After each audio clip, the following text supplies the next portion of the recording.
Hey everyone, welcome back to the channel. Today, we're diving into something super important for all you crypto enthusiasts out there.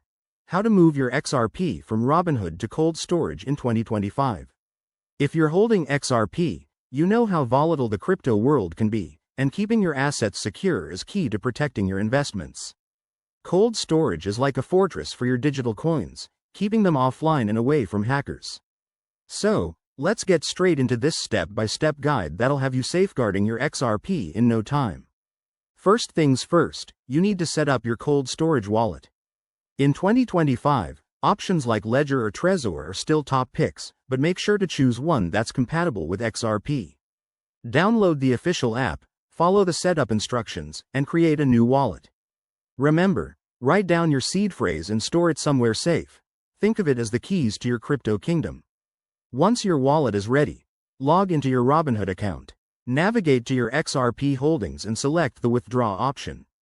You'll need to enter your cold storage wallet address. Double-check this to avoid any mishaps. Robinhood might ask for additional verification, like two-factor authentication, which is a good thing for security.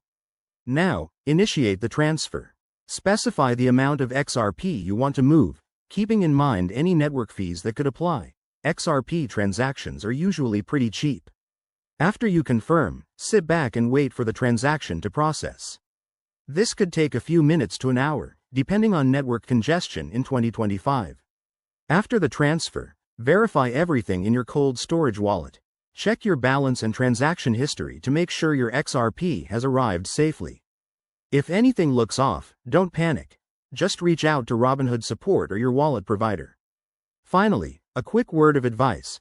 Always stay updated with the latest crypto regulations and Robinhood's policies, as things can change by 2025. Moving your assets to cold storage is a smart move for long-term security, so pat yourself on the back for taking this step. If you found this helpful, hit that like button and subscribe for more crypto tips. Drop your questions in the comments below. Let's keep the conversation going. Thanks for watching, and I'll see you in the next video.